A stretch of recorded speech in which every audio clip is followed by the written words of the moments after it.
चलिए आइए सुनिए ध्यान से। लास्ट क्लास में हम लोग मेथड ऑफ चार्जिंग पे बात कर रहे थे, है ना। मेथड ऑफ चार्जिंग पे बात कर रहे थे, जिसमें हमने दो चार प्रोसेस को बात किया था। सबसे पहला जो प्रोसेस अपने पास था पोलराइजेशन। पोलराइजेशन जो अपने पास है मेथड ऑफ चार्जिंग नहीं, बस चार्ज को इंड्यूस करने का तरीका है, आपको पढ़ा दिया साथ में, ठीक है। पोलराइजेशन जो अपने पास है, इससे हमें क्या होता है, नेट चार्ज उसके ऊपर नहीं आता है, हाँ उसके ऊपर चार्ज इंड्यूस हो जाते हैं, है ना। और जो मेनली अपने पास कंडक्टर में दिखता है और बॉडी के साथ दिखता है, पार्टिकल्स में नहीं होता है। बस इतनी देख लिया। फिर हमने कहा था फ्रिक्शन के ऊपर बात किया था। फ्रिक्शन के बारे में हमने कहा था कि फ्रिक्शनल मेथड जो अपने पास है, फ्रिक्शनल इलेक्ट्रिसिटी, उसमें क्या होता है कि एक बॉडी को दूसरे बॉडी के साथ रब करते हैं तो एक बॉडी से इलेक्ट्रॉन दूसरे बॉडी के ऊपर ट्रांसफर हो जाता है, फिर एक बॉडी पॉजिटिवली चार्ज बन जाता है और एक बॉडी अपने पास क्या बेटा नेगेटिवली चार्ज बॉडी बन जाता है। फिर हमने लास्ट में बात की थी इंडक्शन पे बात किया था, जिसको हमने स्टेप बाय स्टेप बताया था। इंडक्शन के केस में हमने कहा था कि इसके अंदर चार्ज बॉडी की रिक्वायरमेंट होती है, बट फ्रिक्शन के केस में कोई चार्ज बॉडी की रिक्वायरमेंट नहीं होती है। और फ्रिक्शन वाले मेथड से हम लोग इंसुलेटर को चार्ज कर सकते हैं, बट इंडक्शन वाले मेथड से हम इंसुलेटर को चार्ज नहीं कर सकते। और इंसुलेटर के केस में अपने को चार्ज बॉडी की रिक्वायरमेंट होती है, इसमें हम लोग कंडक्टर को ही सिर्फ चार्ज कर पाते हैं, ठीक है। ऐसा हमने देखा था। और हमने देखा था कि अगर आपके पास जो चार्ज बॉडी पहले से है, अगर उसके ऊपर पॉजिटिव है तो इसके ऊपर नेगेटिव आएगा, अगर आपका जो पहले से चार्ज बॉडी इसके ऊपर नेगेटिव है तो इसके ऊपर कैसा आएगा, पॉजिटिव आएगा। फिर हमने अर्थिंग के ऊपर जो डिस्कस किया था, उसमें हमने देखा था कि सर जी अगर इधर से टच कर दे तो कैसा, ऐसा नहीं होगा। हमने लास्ट स्टेप आपको बता रहे हैं कि आपके पास यहां तक हम पहुंच गए थे ना, इधर प्लस आ गया था बच्चे शायद, और इधर अपने पास क्या माइनस आ गया था, ऐसा आ गया था बेटा। फिर हमने कहा था कि यहां से अपने पास क्या करेंगे बेटा, अर्थिंग करेंगे। तो अगर ये आप अर्थिंग करेंगे तो ऐसा कहेंगे कि इलेक्ट्रॉन अपने पास से फ्लो करके अंदर चला जाएगा और ये अपना क्या हो जाएगा बेटा, वो उल्टा लिख रहा हूं, लास्ट वाले को रिवाइज करा रहा हूं। इधर अपने पास बेटा नेगेटिव था, है ना। ये आपके पास क्या था बेटा, इधर नेगेटिव और इधर शायद अपने पास पॉजिटिव था, आपको याद होगा ऐसा। अब मैं इसको अर्थिंग करेंगे भाई साहब, तो अर्थ ऐसा बॉडी है जिसके पास इनफाइनाइट सोर्स ऑफ चार्जेस है। आप कितना भी इसके अंदर से चार्ज निकाल लो, चाहे आप इसको चार्ज दे दो, इसके पोटेंशियल पे कोई फर्क नहीं पड़ता। जिसको भी इससे टच करेंगे उसका पोटेंशियल अपने बराबर कर लेगा, क्योंकि आप इसके पोटेंशियल को हिला नहीं सकते हो और इसके पोटेंशियल को क्या माना जाता है, जीरो। क्या मान के चलते हैं, जीरो। बात समझ में आ रही है, ऐसा अर्थ के बारे में, राइट। ऐसा तो हम इलेक्ट्रॉन क्या यहाँ पे क्या करेंगे, इसको न्यूट्रलाइज करना है सर जी, तो पॉजिटिव चार्ज तो फ्लो नहीं करता, बट कभी कभी क्या करते हैं, किताबों में दिखा देते हैं कि पॉजिटिव चार्ज नीचे चला रहा है।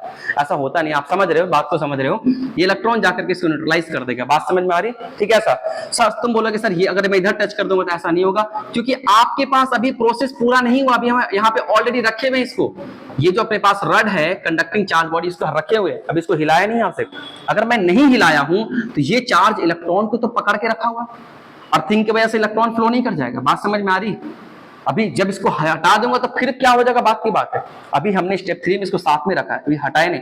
जब मैं इसको हटाता हूं तो यहां से पहले मैं इसको हटाता हूं, फिर मैं इसको हटाता हूं, देखा होगा। रिमूव पहले अर्थिंग करेंगे फिर इसको हटाएंगे, तो जो इलेक्ट्रॉन अपने पास होते हैं, क्या इसके पास एक्सेस ऑफ इलेक्ट्रॉन हो गए। एक्सेस ऑफ जब इलेक्ट्रॉन अपने पास हो गया बेटा, तो क्या ये अपने पास नेगेटिवली चार्ज बॉडी प्रोड्यूस होकर आया था, ठीक है। ये बातें हमने लास्ट क्लास में कर लिया था। अब जो स्टार्ट कर रहे हैं चौथा method, charging by conduction. Topic का नाम डालेंगे, लिखेंगे, आइए टॉपिक का नाम डालेंगे और लिखेंगे मेरे प्यारे प्यारे बच्चे, चार्जिंग बाय कंडक्शन, है ना भाई, चार्जिंग बाय कंडक्शन। कंडक्शन के तरीके से कैसे हम इसको चार्ज कर पाते हैं, आइए बात को समझिए, ठीक है। ऐसा ओके, आइए तो ध्यान से देखिए, चार्जिंग बाय कंडक्शन करेंगे। आ जाओ इसके बारे में लिखते हैं, आ जाओ। कुछ बात हालांकि पहले भी पढ़ा चुका हूं, फिर यहाँ पे मेथड इसलिए पढ़ा रहा हूं। व्हेन टू कंडक्टर्स, देखो ये सिर्फ कंडक्टर में होता है। When two conductors are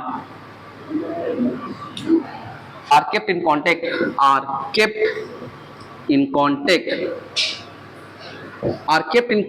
then charges flow from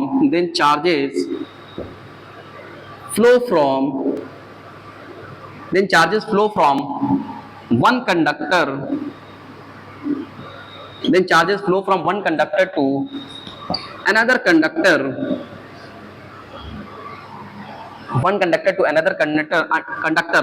until their potential becomes same,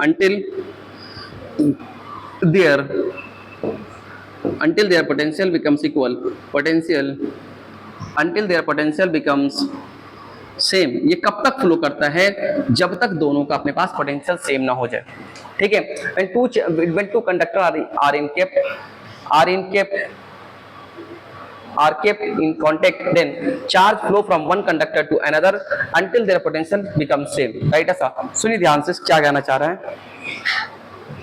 जैसे आपके पास दो कंडक्टर अपने पास है, ठीक है, एक के ऊपर चार्ज है और दूसरे के ऊपर चार्ज हमारा नहीं है। आइए, एक आपके पास कंडक्टर है, ऐसा गोला है, अब बिल्कुल अभी क्या ले रहे हैं, अभी बिल्कुल आइडेंटिकल ले रहे हैं, ठीक है। इसको पॉज करना भाई, इसको पॉज करना, पॉज कीजिए और इसी चलाइए। आइए, when two conductors are kept in contact, then charges flow from one conductor to another until their potential becomes same। आइए बात को समझते हैं। माना आपके पास ये पहले से क्या बेटा कंडक्टर है और हम अभी बच्चे हैं, अभी हम पोटेंशियल के बारे में नहीं जानते, तो आप बस ऐसा बता रहे कि हम कैसा स्फीयर लेंगे, आइडेंटिकल स्फीयर लेंगे। कैसा स्फीयर अपने पास लेंगे बेटा, आइडेंटिकल। ऑन करो, ऑन करो, यहाँ पे लाइट जलेगा अगर ऑन होगा तो। नहीं हो रहा, यहाँ से कनेक्शन था, हाँ हो गया ना, चलिए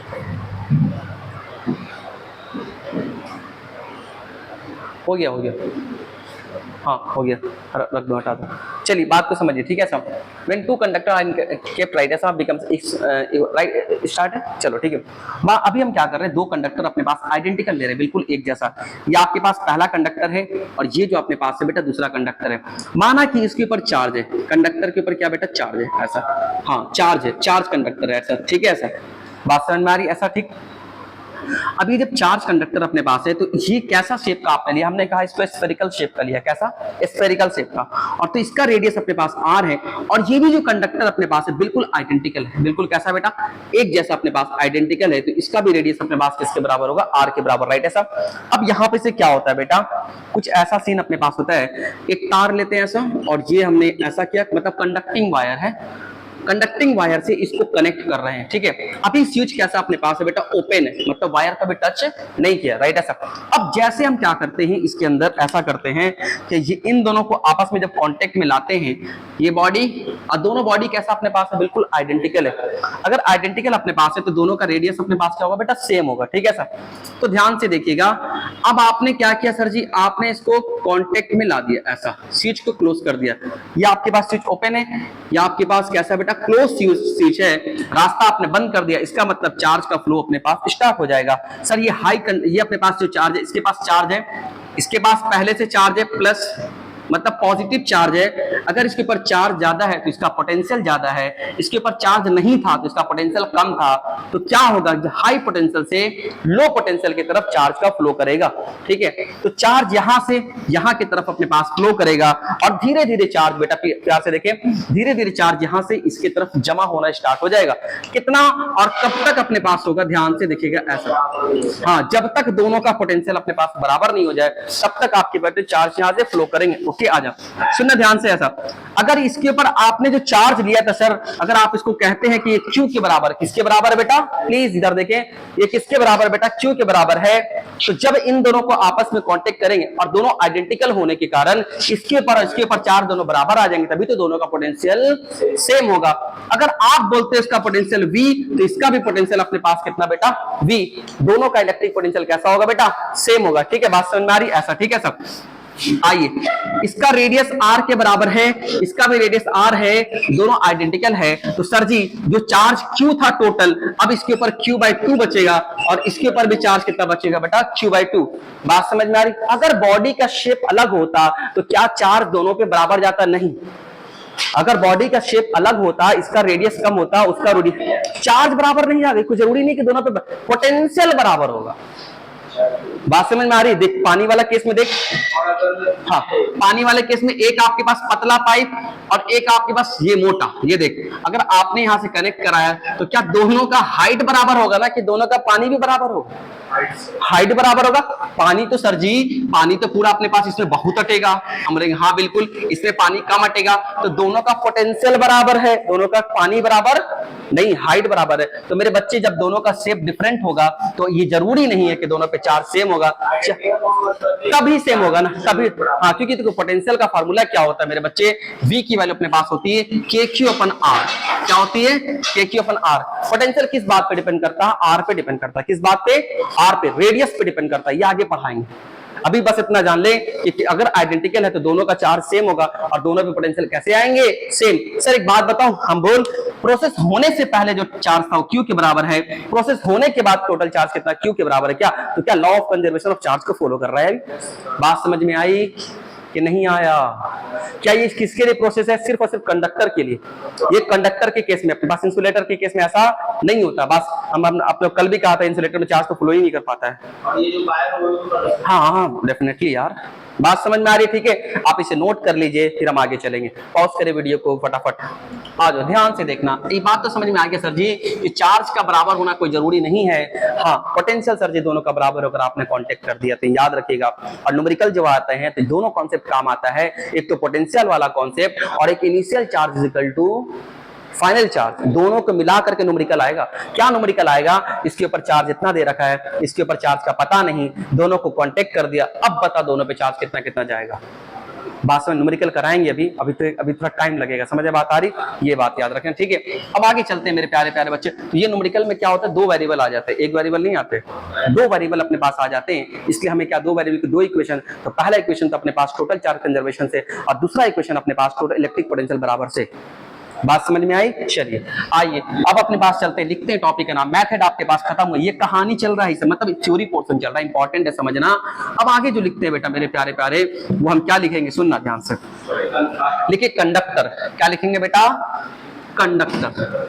समझ में आता है? टॉपिक का नाम क्या लिखेंगे प्यारे प्यारे बच्चे? कंडक्टर लिखेंगे। आइए लिखिए, आ जाओ फटाफट, एकदम लल्ला वाला अपने पास है, कंडक्टर्स। ओके आ जाओ। दोज मटेरियल्स आपने बचपन से देखा होगा इसको, those materials which have large number of free electrons,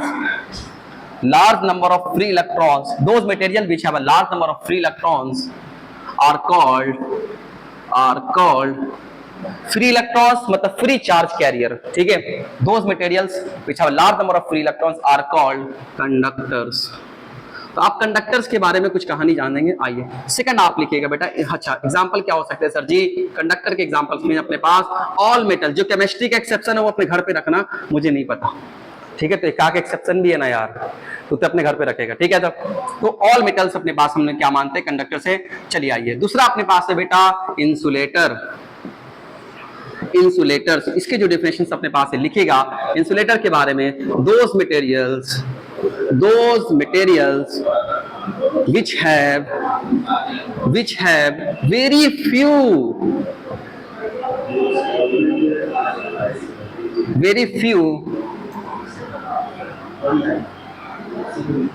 charge free charge carriers or free charge carriers are absent, or free charge carriers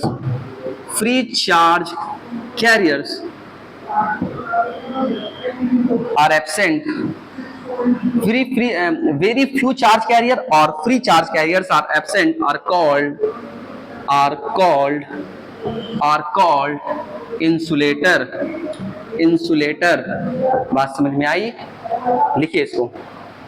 example, इसके जो एग्जाम्पल है गुरुजी क्या हो सकते हैं? सारे नॉन मेटल्स आप ले लीजिए, हम बोले अच्छी बात है। नॉन मेटल्स के साथ आप ले लीजिए वुड ले लीजिए, हम बोले अच्छी बात है। वुड्स के साथ आप ले लीजिए प्लास्टिक ले लीजिए, बिल्कुल अच्छी बात है। रबर ले लीजिए, बिल्कुल अच्छी बात है। किसी को कोई दिक्कत है क्या इसमें? Dot dot dot dot dot जो जोड़ना जो। समझ में बात आई? ठीक है, आप इसे लिख लीजिए, फिर समझाते हैं आपको क्या बोलता है। वीडियो को पॉज कर दें बच्चों, वीडियो को पॉज कर दें। चलिए आइए बात को समझते हैं, है ना बाबू? आइए सुनिए ध्यान से, आइए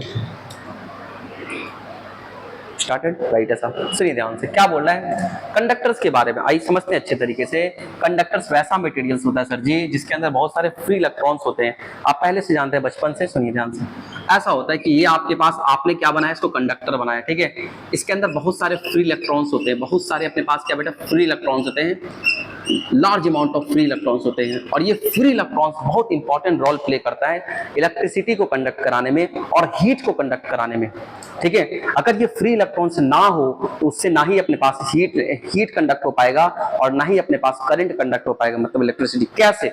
आपने बचपन में सुना होगा कि अगर मैं इसको, आपने देखा होगा, सॉरी एक्सपेरिमेंट आपने रियलाइज किया होगा कि अगर मैं इस वाले पोर्शन को गर्म करता हूं तो क्या ये वाला पोर्शन भी गर्म हो जाता है क्या?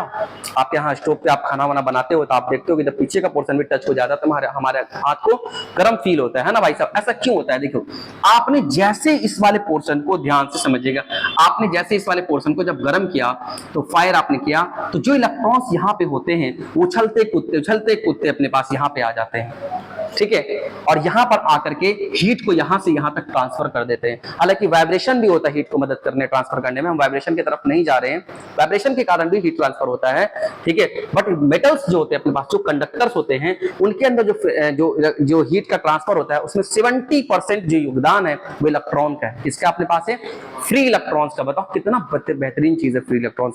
ये फ्री इलेक्ट्रॉन क्या करता है कि यहां से हीट लेकर के उछलता कूदता यहां तक पहुंचता है और इस वाले पोर्शन को क्या करता है बेटा? गर्म करता है। इसी तरह इन द सेम वे जब इसमें बैटरी को लगाते हैं तो यही फ्री चार्ज कैरियर फ्लो करने लगता है इलेक्ट्रॉन। हम जब करंट इलेक्ट्रिसिटी पढ़ाएंगे तो वहां आपको बताएंगे कि जब मैं इसके अंदर बैटरी को लगाऊंगा, जब मैं इस तरह से बैटरी इसके अंदर सेटअप करूंगा बेटा, तो इस साइड अपने पास क्या हो जाएंगे? हाई पोटेंशियल, इधर क्या हो जाएंगे अपने पास? लो पोटेंशियल, और इसके अंदर अपने पास एक इलेक्ट्रिक फील्ड सेटअप हो जाता है। सब करेंगे आगे बात, जब आपको डेरिवेशन करेंगे कैसे ड्रिफ्ट वेलोसिटी क्या होता है, कैसे इलेक्ट्रॉन मूव करता है, क्यों मूव करता है, अपोजिट डायरेक्शन में क्यों जाता है, इस डायरेक्शन में क्यों नहीं जाता, सारा। तो वो जो कॉन्सेप्ट है इस वाले चैप्टर से मिला हुआ है। तो 1 और 2 अगर बढ़िया तो 3rd बढ़िया, 1, 2, 3 बढ़िया तो आगे का चैप्टर बढ़िया, सारा 8 मिला हुआ 8 चैप्टर। ठीक है, तो बात को समझिए। तो ये जो अपने पास होते हैं इसके अंदर फ्री इलेक्ट्रॉन्स होते हैं, इसी की वजह से वो हीट को भी कंडक्ट कर पाता है और इलेक्ट्रिसिटी को भी कंडक्ट कर पाता है। बात समझ में आई? चलो खत्म। इंसुलेटर क्या होता है सर जी? रबर, प्लास्टिक, ये सब केस में शायद तुम्हें कल भी बताया था कि कंघी के केस में जब हम इसको रब करते हैं अपने सर पे तो कंघी के आउटर सरफेस पे जो है ना, मतलब चार्ज आके चिपक जाता है, स्टे कर जाता है, रुक जाता है, चार्ज फ्लो नहीं करना पड़ता, फ्लो नहीं करने लगता है, क्योंकि फ्लो करने लगे तो हमको शॉक दे देगा, है ना? फ्लो करने लगेगा तो हमको शॉक दे देगा। बात समझ में आ रही? तो कंघी अपने पास इंसुलेटर है तो उसके अंदर चार्ज फ्लो नहीं करता है। चार्ज को फ्लो करने के लिए फ्री इलेक्ट्रॉन चाहिए, तो फ्री इलेक्ट्रॉन तो उसके अंदर होता ही नहीं है। बात समझ में आ रही है? जब उसके अंदर फ्री इलेक्ट्रॉन नहीं होते हैं तो सारे के सारे चार्ज ऊपर में आके स्टे कर जाते हैं, रुक जाते हैं। बात समझ में आ रही है बेटा?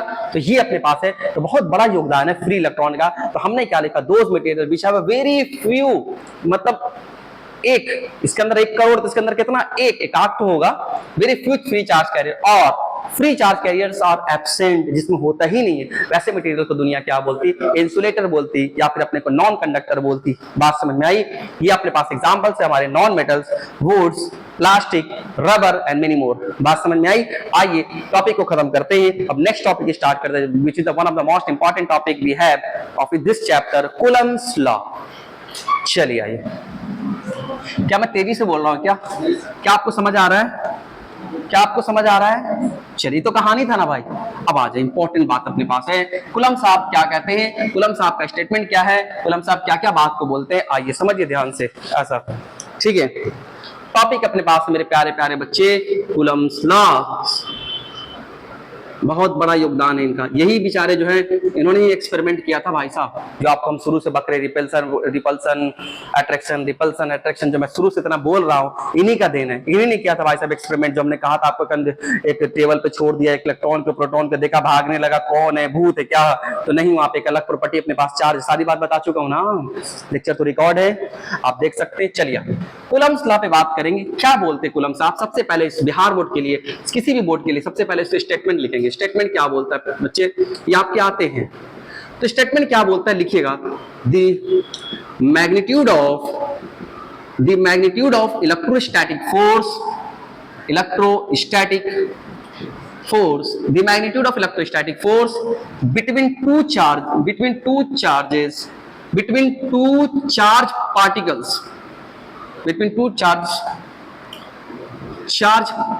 देखिएगा ध्यान से, मैं बॉडी नहीं बोल रहा हूं, यहीं पे रोक लगा दिया, यहीं पे लिमिटेशन लगा दिया, स्टार्ट हुआ नहीं कि लिमिटेशन लगा दिया। समझ बात आ रही? The magnitude of electrostatic forces between two charge particle is directly proportional to is directly proportional to product of charges, product of charges, charges के प्रोडक्ट मतलब उसके मल्टीप्लाई के डायरेक्टली प्रोपोर्शनल है। एंड अगला जो अपने पास पॉइंट है, inversely proportional to, inversely proportional to square of a distance, square of a distance, square of a distance between two, square of a distance between two charges, between two charge particle, मतलब यहाँ पे charges लिख रहा हूँ, between two charge particles. सुनिए ध्यान से, आइए मत लिखिए, आपको टाइम देंगे लिखने का, अब समझने की बारी आ रही। क्या बोलते हैं, आपसे पूछेगा बिहार बोर्ड में what do you mean by Coulomb's law, statement लिखो, स्टेटमेंट लिख देना, इसलिए लिखा दिया। ये तो इंग्लिश में लिख दिया, अब आ जाए मैथमेटिक्स की बात कर रहे हैं। मैथमेटिक्स में इन सारी बातों को मैथमेटिक्स में लिखेंगे। क्या बोलते हैं, the magnitude of electrostatic force, okay, electrostatic force का दूसरा नाम कूलम फोर्स भी बोलते हैं, नाम याद रखोगे, ठीक है। Between two charge particles is directly proportional to product of the charge and inversely proportional to square of the distance between two charge। आइए इसको समझते हैं मैथमेटिक्स में। ये ऐसा बोलता, आपके पास एक चार्ज पार्टिकल Q1 यहाँ पर है और जो Q2 अपने पास है मेरे प्यारे प्यारे बच्चे, वो यहाँ पर है। चलिए अच्छी बात है, ठीक है। इन दोनों को ज्वाइन करने वाला लाइन ये है, बोलेंगे अच्छी बात है। दोनों के बीच की दूरी अपने पास r के बराबर है, बिल्कुल अच्छी बात है। सर इसका कोई प्रूफ है क्या? ना, इसका कोई भी प्रूफ नहीं, एक्सपेरिमेंटल बेस्ड है।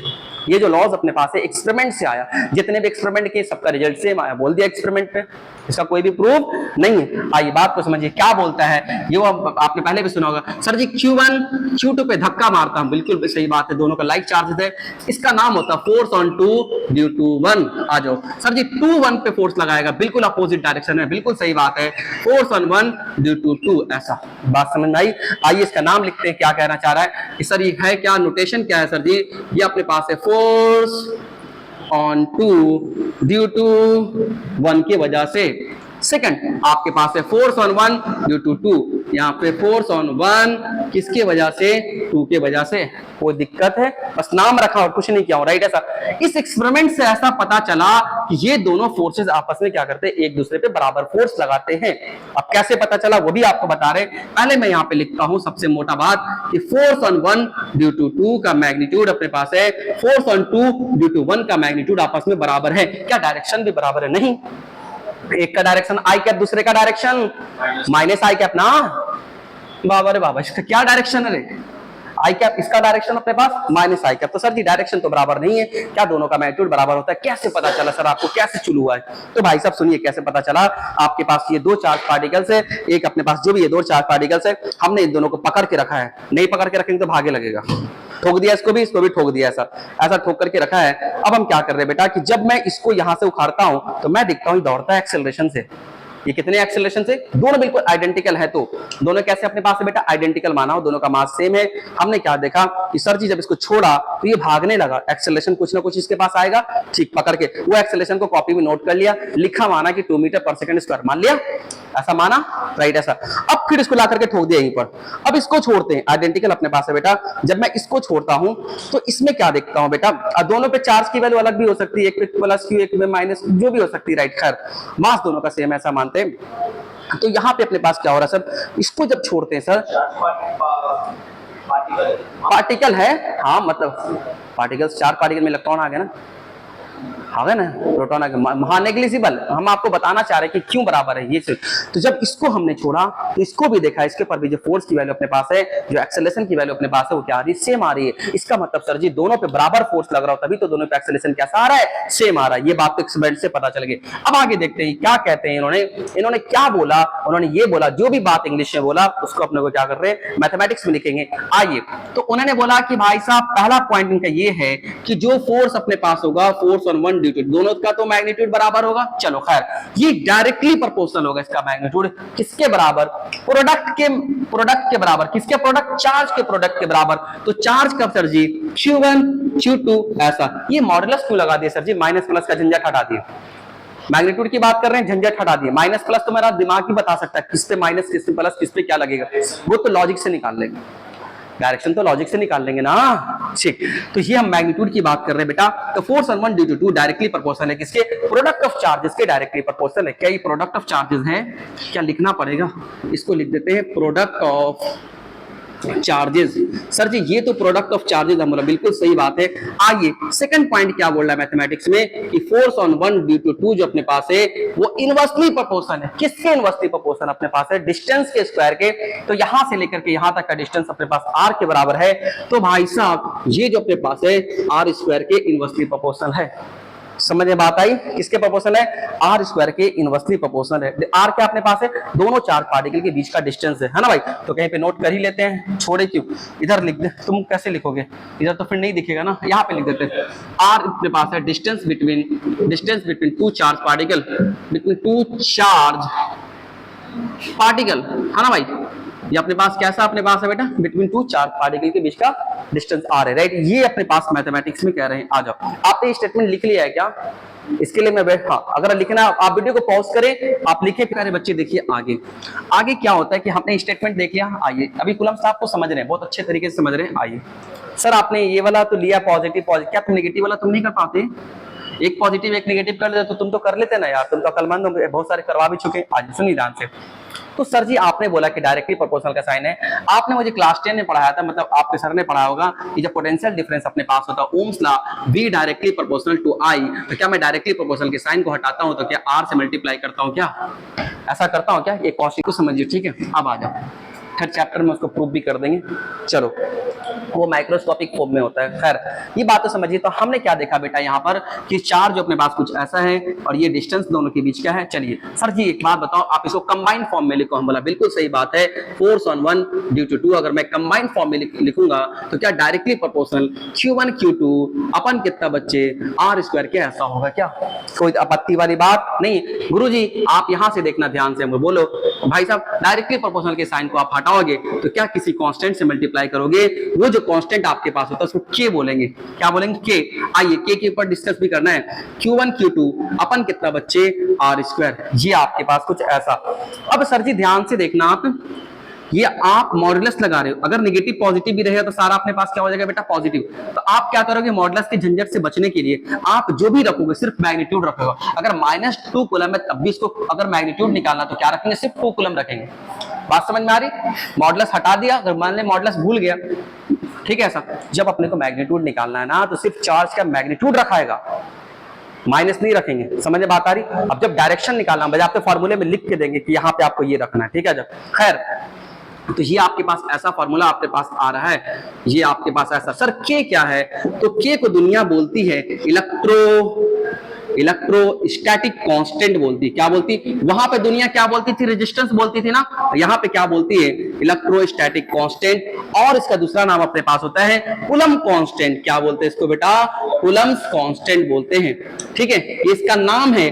और जो के की वैल्यू अपने पास आती है बेटा सोल्व करने पे, अच्छा कैसे आया होगा, एक ही एक्सपेरिमेंट को डेटा चेंज कर करके 10 बार 100 बार किया गया होगा तब ये कांस्टेंट आता है। समझ में बात आ रही है। तो जो के की वैल्यू अपने पास आती है वो अपने पास आता है 9 × 10⁹ न्यूटन मीटर स्क्वायर पर कूलम स्क्वायर। समझ में चेंज होता है, बात समझ आ रही ऐसा। तो अभी हम करते हैं ना, अभी हम फ्री चार्ज की बात कर रहे हैं, अभी हम इसके लिए बात कर रहे हैं कि फ्री चार्ज है, मतलब सॉरी स्पेस में है चार्ज, जो है ना वैक्यूम में रखा हुआ है। चार्ज को पानी में नहीं डालेंगे, चार्ज को भी केरोसिन में नहीं डाला। हाँ ठीक है, अभी हम तोड़ेंगे, अभी सब समझ में आ जाएगा, बस तोड़ने दे मुझे, इतनी बातें समझ में आ रही है। के की वैल्यू इतना होती है। क्या के किसके बराबर होता है सर जी, के कहां से आता है, के जो अपने पास होता है 1/4 पाई एप्सिलॉन नॉट के बराबर होता है।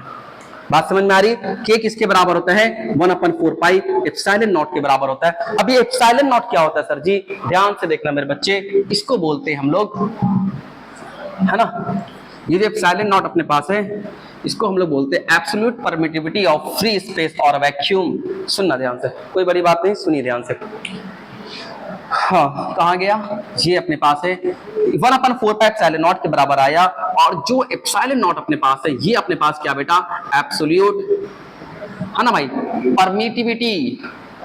अभी परमिटिविटी क्या होता है, इसका फिजिकल मीनिंग समझेंगे। खैर अभी लिखो absolute permittivity of free space, क्या बेटा ये फ्री स्पेस का, और इसको वैक्यूम कहेंगे। फ्री स्पेस मतलब क्या बेटा, वैक्यूम, ऐसा ना, वहां पे कुछ नहीं है, राइट, ऐसा। तो एप्सिलॉन नॉट जो अपने पास है, इसको क्या पढ़ते हैं, एप्सिलॉन नॉट, एप्सिलॉन नॉट, ठीक है, एप्सिलॉन नॉट, ये वाला जो होता है ना, इसको नॉट पढ़ते हैं, नॉट, एप्सिलॉन नॉट। तो ये होता है absolute permittivity of free space, और क्या बेटा, वैक्यूम के बराबर होता है। एप्सिलॉन नॉट की जो वैल्यू अपने पास होती है 8.85 into 10 to the power -12 coulomb square पर न्यूटन मीटर स्क्वायर। बात समझ में आई, ठीक है, बात समझ में आ रही, ठीक है। जब हमने इस वैल्यू को यहाँ पे रखा 4, तो मुझे पहले से पता है, पाई हम जानते हैं 3.114, जो भी अपने पास है 22/7, जो लेना वो ले लेना। इसकी वैल्यू को जब ला करके रखेंगे तो सोल्व करेंगे तो k की वैल्यू कितना आएगी, 9 × 10 to the power 9 newton metre square. कभी कभी कितनी बार तो बिहार बोर्ड में न्यूमेरिकल इसका यूनिट ही पूछ लेता है, तो कौन सी बड़ी बात है, भूल भी जाएंगे तो यहाँ से यूनिट निकाल लेंगे। भाई साहब फोर्स का यूनिट न्यूटन, ये इधर अपने पास आएगा मीटर स्क्वायर, और ये coulomb into coulomb, coulomb square, तो क्या यूनिट अपने पास क्या हो गया, न्यूटन मीटर स्क्वायर पर कूलम स्क्वायर। कोई दिक्कत वाली बात नहीं। अगर इसका यूनिट अपने पास है तो इसका जो अपने पास होगा इसके इनवर्सली प्रोपोर्शनल हो जाएगा यूनिट, राइट है सर, यहाँ पे लिखा हुआ, ठीक है सर। अब बात को समझिए सर, ये जो फार्मूला आपके पास है फोर्स ऑन 1 ड्यू टू 2, इसका जो मैग्नीट्यूड आपने लिखा है, आपने लिखा Q1 Q2 अपन R स्क्वायर। क्या मैं इसको ऐसा लिख सकता हूं, 1/4 pi epsilon not modulus of Q1 Q2 अपन कितना बच्चे, R स्क्वायर। समझ में बात आ रही, ऐसा। तो ये जो फार्मूला आपके पास आया मोस्ट इंपॉर्टेंट है, ये फार्मूले के साथ कुछ पॉइंट आपको नोट करना है। क्या ये फार्मूला कब लगाएंगे, आपने परमिटिविटी जो एप्सिलॉन नॉट अपने पास है वो आपने किसका लिखा, आपने जो एप्सिलॉन नॉट आपने लिखा है फ्री स्पेस का लिखा। इसका मतलब ये दोनों चार्ज पार्टिकल जब फ्री स्पेस में रहेंगे, जब वैक्यूम में रहेंगे, तभी ये फार्मूला वैलिड है। अगर मैं इसको जाकर के पानी में डाल दूंगा तो फार्मूला बदल जाएगा, हम टॉपिक करके लिखेंगे बाद में, ये when two charge kept in a medium, ठीक है। फिर इसके बाद हमने इससे क्या निकाला, सिर्फ मैग्नीट्यूड निकाला, आपने मुझे वेक्टर फॉर्म में नहीं बताया है ना भाई। तो टॉपिक बना करके फिर लिखेंगे हम लोग वेक्टर फॉर्म में कूलम्स लॉ, ठीक है। ये बिहार बोर्ड में आते हैं, पूछे जाते हैं, एनसीईआरटी में भी है। समझ में बात आ रही, तो घबराना नहीं, 1 by 1 जैसे हम बिल्कुल सीक्वेंस में चलेंगे, अभी आराम से चलेंगे इसके ऊपर, राइट है सर।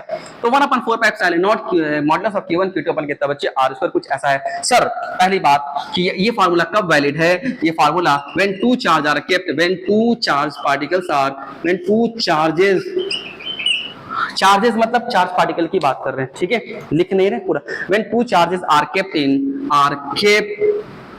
इन फ्री स्पेस, जब हम लोग फ्री स्पेस या फिर वैक्यूम में, और वैक्यूम में जब रखेंगे तभी ये फार्मूला आपका वैलिड है। समझ में आ रहा है बात, कब वैलिड है, जब फ्री स्पेस में रखेंगे, वैक्यूम में रखेंगे, तभी ये फार्मूला अपने पास वैलिड है। ऐसे यूज मत करना, ठीक है। सोच समझ के, कहां का क्वेश्चन है, फ्री स्पेस का क्वेश्चन है, कुछ नहीं बोलना, मतलब फ्री स्पेस है, केरोसिन में डाल के देगा तो बोलेगा, पानी में डाल के देगा तो बोलेगा, किसी केमिकल में डाल के देगा बोलेगा, वेक्टर फॉर्म में पूछेगा तो बोलेगा। अच्छा, Q1 Q2 का अगर मॉडुलस नहीं लगा रहे हैं तो Q1 Q2 को put only magnitude of Q1 and Q2। जब मैग्नीट्यूड की बात कर रहे हैं तो सिर्फ क्या रखेंगे, मैग्नीट्यूड रखेंगे, माइनस नहीं लगाएंगे, क्योंकि माइनस तो डायरेक्शन उल्टा कर देगा। समझ में बात आ रही, खैर बात को याद रखिएगा, ठीक है सी। और इसमें कोई दिक्कत वाली बात, सारी बातें अपने पास हो गई। के की वैल्यू हमने बता दिया, एप्सिलॉन नॉट के बारे में। हाँ, एप्सिलॉन नॉट का मतलब क्या होता है, इसका फिजिकल मतलब क्या होता है, सुनिए ध्यान से। फिजिकल मीनिंग मतलब ये होता है, जिस मीडियम का, एप्सिलॉन नॉट किसकी प्रॉपर्टी है, फ्री स्पेस एक मीडियम है, पानी एक मीडियम है, ठीक है, केरोसिन एक मीडियम, चार्ज को रख दिया तो उसमें चला गया।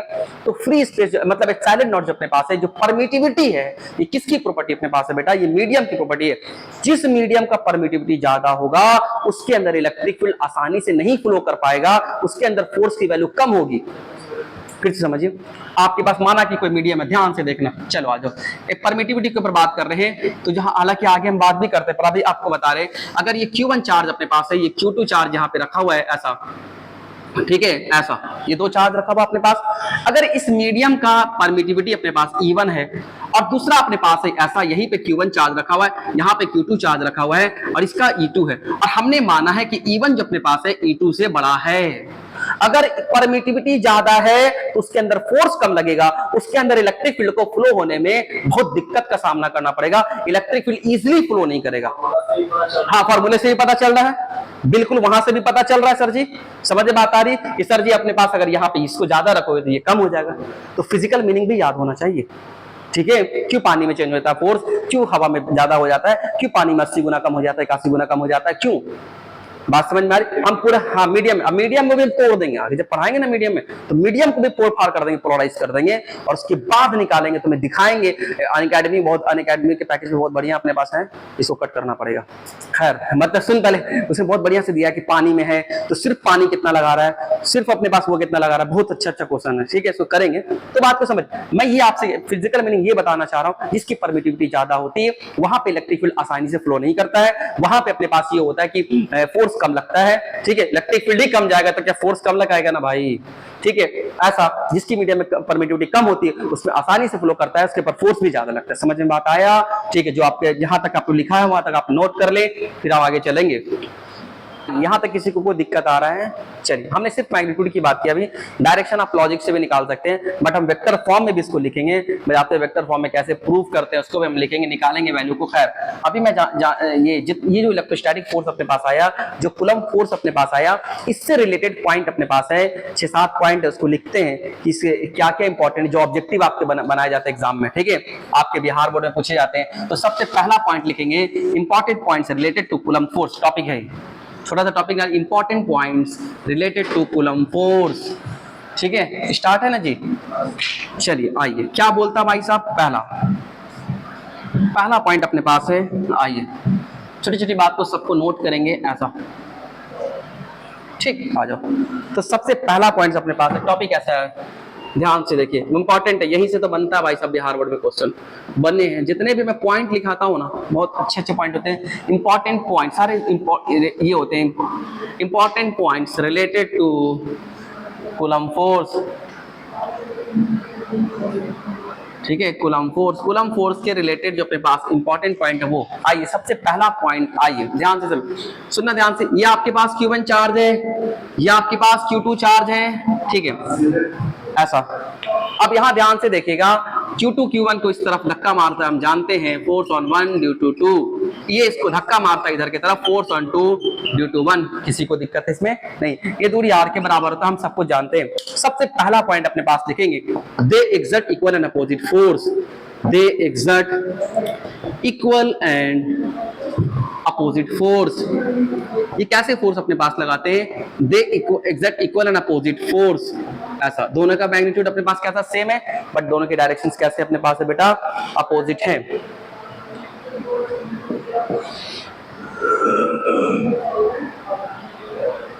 ओके क्या? आइए बात को समझ। सेकंड पॉइंट क्या बोल रहा है, इसमें किसी को दिक्कत नहीं है, मतलब they exert equal and opposite forces.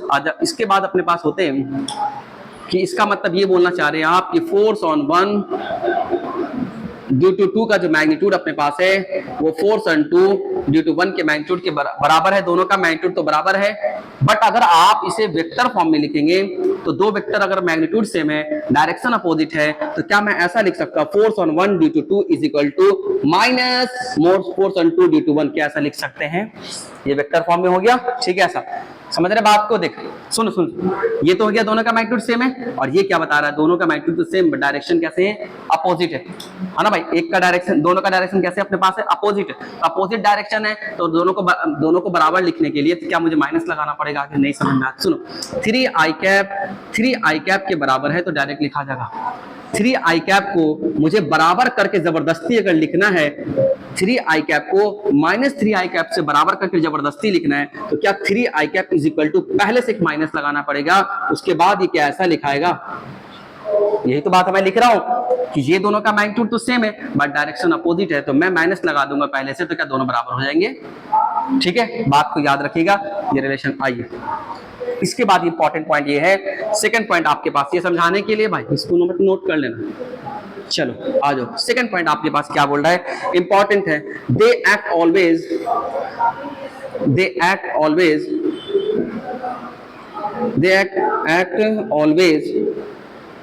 along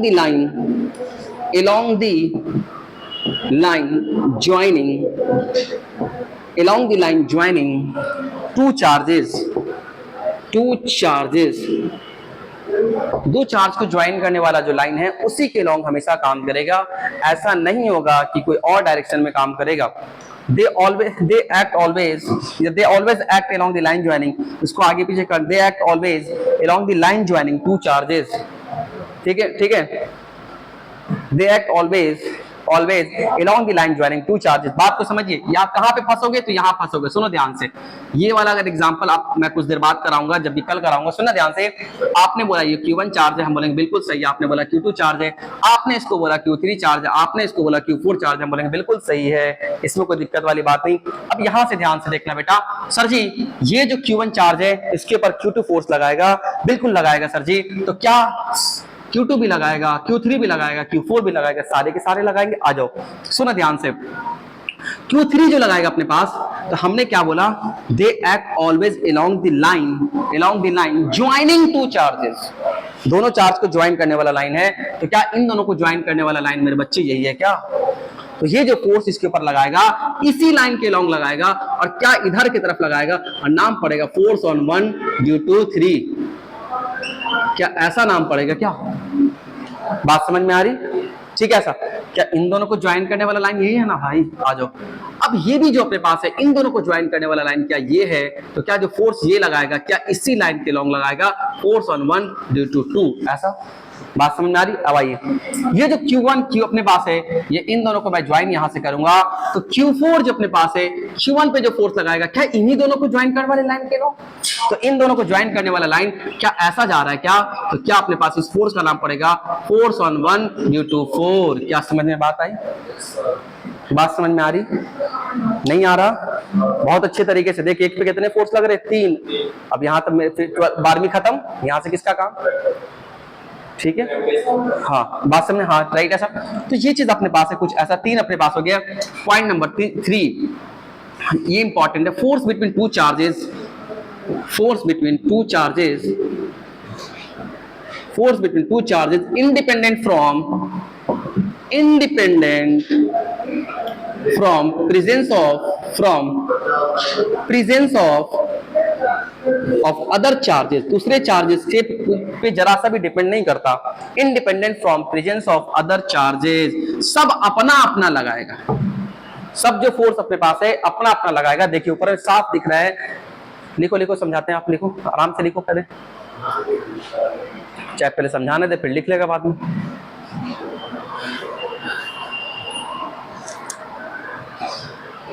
point number 4 लिख रहा तो लिख। Coulomb force is conservative and central force. Coulomb force मतलब यही force, coulomb force is conservative. जब भी कंजर्वेटिव फोर्स आया इसका मतलब पोटेंशियल एनर्जी डिफाइन होगा। ठीक है, coulomb force is a conservative force and central force. यही बिहार बोर्ड में आया था कि बताओ एक कैसा फोर्स है, कंजर्वेटिव और सेंट्रल है, चारों में से ऑप्शन चुनना था, तो जो पढ़ के जाएगा वो बनाएगा। कूलम्ब फोर्स अपने पास कैसा फोर्स है? कंजर्वेटिव फोर्स है, साथ साथ में अपने पास ही कैसा फोर्स है? सेंट्रल फोर्स है। बात समझ में आ रही है? सेंट्रल फोर्स है, राइट। ऐसा कितने पॉइंट्स हो गए? 4। ठीक है, 4 इसी 4 को रखेंगे, बाकी 2-3 कल करेंगे। चलो बात को समझ लो, आ जाओ 1 बाय 1 समझो। हो गया क्या? चलिए आइए, नहीं हुआ तो लिखो, चल लिख, पहले रुक गया, पहले हम समझा देते फिर आराम से लिख लेंगे हम। ठीक है, आजा बात को समझिए। पहला क्या बोल रहा है? They exact equal and opposite force. बिल्कुल सही बात है, दोनों का मैग्नीट्यूड अपोजिट है, दोनों का मैग्नीट्यूड सेम है, दोनों का डायरेक्शन अपोजिट है। आइए दूसरी बात क्या बोल रहा है, ये इंपॉर्टेंट है। दे एक्ट ऑलवेज अलोंग, या फिर दे ऑलवेज एक्ट, ये ज्यादा अच्छा था, तब लिख लिए तो कोई दिक्कत वाली बात नहीं, समझ में आ रहा ना? They act always along the line joining two charges. उन दोनों चार्ज को ज्वाइन करने वाला जो लाइन अपने पास है उसी लाइन के अलोंग लगेगा। ऐसा नहीं है कि ये जो अपने पास है इसको इधर फोर्स लगा देगा, ऐसा नहीं होगा। समझ में बात आ रही? कभी ऐसा गलती नहीं करिएगा, इंपॉर्टेंट है न्यूमेरिकल बनाने के लिए। Force between two charges independent from presence of other charges. उसके सोसाइटी में दो चार्ज अगर प्रेजेंट है तो 2 चार्ज के बीच का जो फोर्स है उससे इफेक्ट पड़ेगा नहीं। जैसे इसके सोसाइटी में कितने चार्ज है? 3। इसके सोसाइटी में 1 2 3 चार्ज है, सब अपना अपना लगाएंगे। एक चार्ज ये जो लगाएगा उसको इससे कोई मतलब नहीं, नेट फोर्स पे पड़ रहा ना, अपना अपना तो सब अलग अलग लगा रहे। हाँ, मैं वो कूलम्ब लॉ पे फर्क नहीं पड़ रहा, वो अपना जितना, जैसे ऐसा नहीं कि इन दोनों के बीच के फोर्स की वैल्यू बदल गई, नहीं, सेपरेट फोर्स। हाँ, नेट फोर्स बदल जा रहा, बात अलग है। ठीक है, तो इन दोनों के बीच का जो फोर्स अपने पास है बेटा वो बिल्कुल इंडिपेंडेंट होगा उसके अदर चार्जेस से कोई मतलब नहीं। ये अपना लगाएगा, ये अपना लगाएगा, ये अपने पास लगाएगा, अपना अपना फोर्स। इसी को बोलते हैं प्रिंसिपल ऑफ सुपरपोजिशन। क्या बोलते हैं इसको? Principle of superposition. आगे बताएंगे, आइए ध्यान से देखिए। Coulomb force is conservative force and central force. ये ऐसा फोर्स अपने पास है, कंजर्वेटिव फोर्स। कंजर्वेटिव फोर्स उसको कहते हैं जिसका वर्क डन पाथ पे डिपेंड नहीं करता है।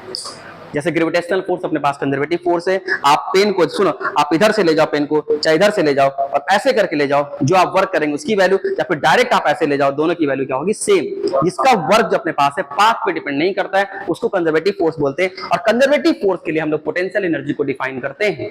बात समझ? कंजर्वेटिव फोर्स के लिए हम क्या करते हैं? पोटेंशियल एनर्जी को डिफाइन करते हैं। ठीक है, हम फील दिलाएंगे इसको, जैसे चैप्टर आगे फ्लो करेगा कंजर्वेटिव फोर्स को और पोटेंशियल एनर्जी को बजाते फील दिलाएंगे। अगर कोई चीज, अच्छा ये ग्रेविटेशनल पोटेंशियल एनर्जी कैसे फील कर सकते हैं? अगर मैं इसको छोड़ रहा हूं तो इसके पास काइनेटिक एनर्जी कहां से आ रहा है? जरूर पहले से कोई एनर्जी हो तभी तो आया, अपने घर से थोड़ी पैदा कर लिया।